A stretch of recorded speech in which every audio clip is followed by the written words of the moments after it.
I've been thinking about authorship a lot lately.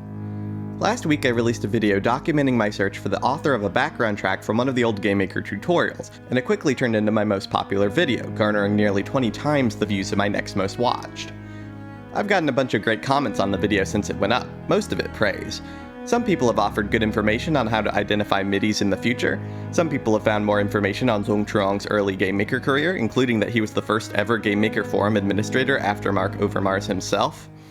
I also got a few things wrong, as it turns out. From the relatively minor, like incorrect pronunciation of Saikyo, to more obvious blunders, like how the 1945 tutorial was clearly based off of Capcom's 1942 series, rather than the later Strikers 1945. Then there was one comment that blew the whole thing up. At Cordy as Dolph wrote, "I really loved this video essay. It brought me a lot of nostalgia. I started making games with GM7 though, so I'm not really familiar with 1945, but I do remember seeing it in some zip compilations of examples. However, when you played the song, I instantly recognized a pattern, and I know exactly what's going on.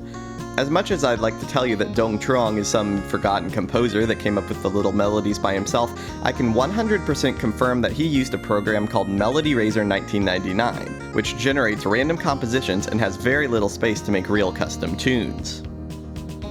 This is true. The comment offers more information on how to recreate the specificities of Allusion World, and I verified it's all absolutely correct.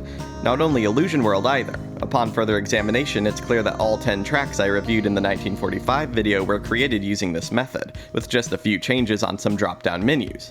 Every single one. How am I supposed to feel about this? Embarrassed, maybe? After all, I'm a musician. I have, okay, well, maybe not good taste, but I'd like to think I can appreciate quality craftsmanship, and here I was fooled. Hoodwinked. I fell for a mechanical Turk. Where do I go from here?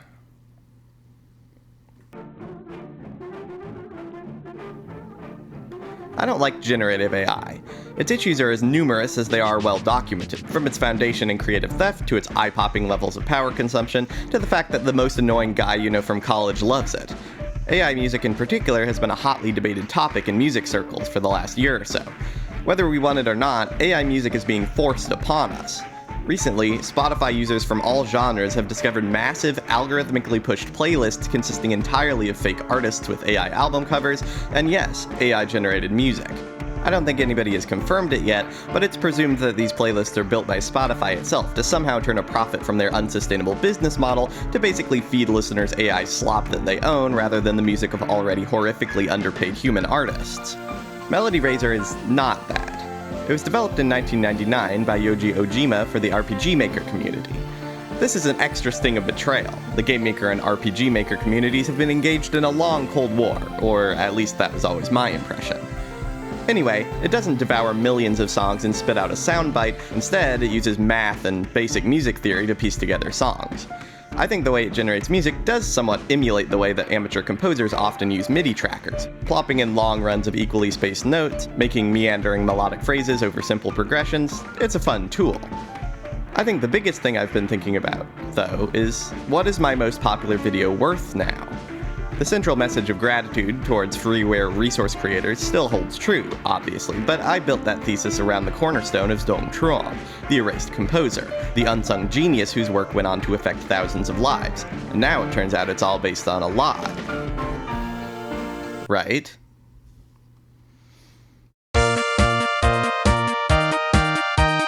As I punched in all the settings to Melody Razor, over and over again generating sound-alike after sound-alike, I noticed something.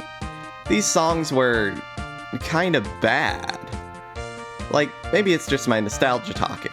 Maybe it's the way Allusion World got so thoroughly stuck in my head, but also none of these songs I made would ever get stuck in my head. You can't hum the melody, the chords don't make any sense, they just feel empty. I'm not saying it takes an equivalent amount of skill to use Melody Razor as a traditional MIDI sequencer, but Zhong Truong clearly cared about making good music with the tools they had. Remember in the classic melodies folder, many of the songs had remixes that improved on the originals significantly. Jung tinkered with their tracks, using the limited options that Melody Razor offers, and did improve on them in many cases.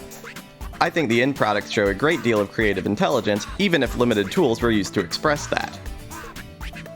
Back when I was a kid, still struggling to learn even the basics of MIDI sequencing, I got a program called American Idol Extreme Music Creator, which was based on stitching together pre-made loops from the included sample library in different orders and combinations. From a certain lens, nothing me or my friends made with this program was original. There was no melody writing, there was no sequencing of chords, but in combining existing elements with intention, there are still pieces of music that I remember fondly, that I sing in my head. The tool that we used doesn't take away our fingerprints on the things we made.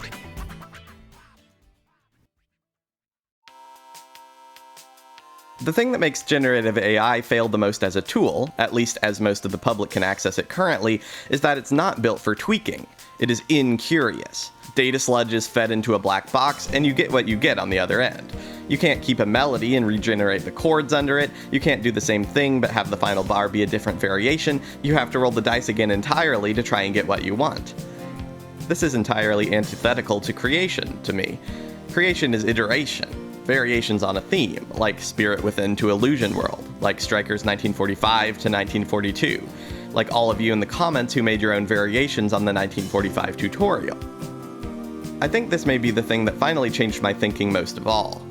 People had so many stories about the games they made with GameMaker, a tool whose job it is to abstract away all the hard stuff about game creation. Many people describe making games that are essentially reskins of tutorials, but that didn't make me think that they were uncreative, it made me think that they used what they had to make something. There is no such thing as cheating, there is only creating something new, and I think that's beautiful. Even if we didn't do it 100% alone, even if we had help, that's okay. That's beautiful too. Anyway, stay tuned for my next video, which is about the hit indie sensation Greg the Egg. Alright, bye.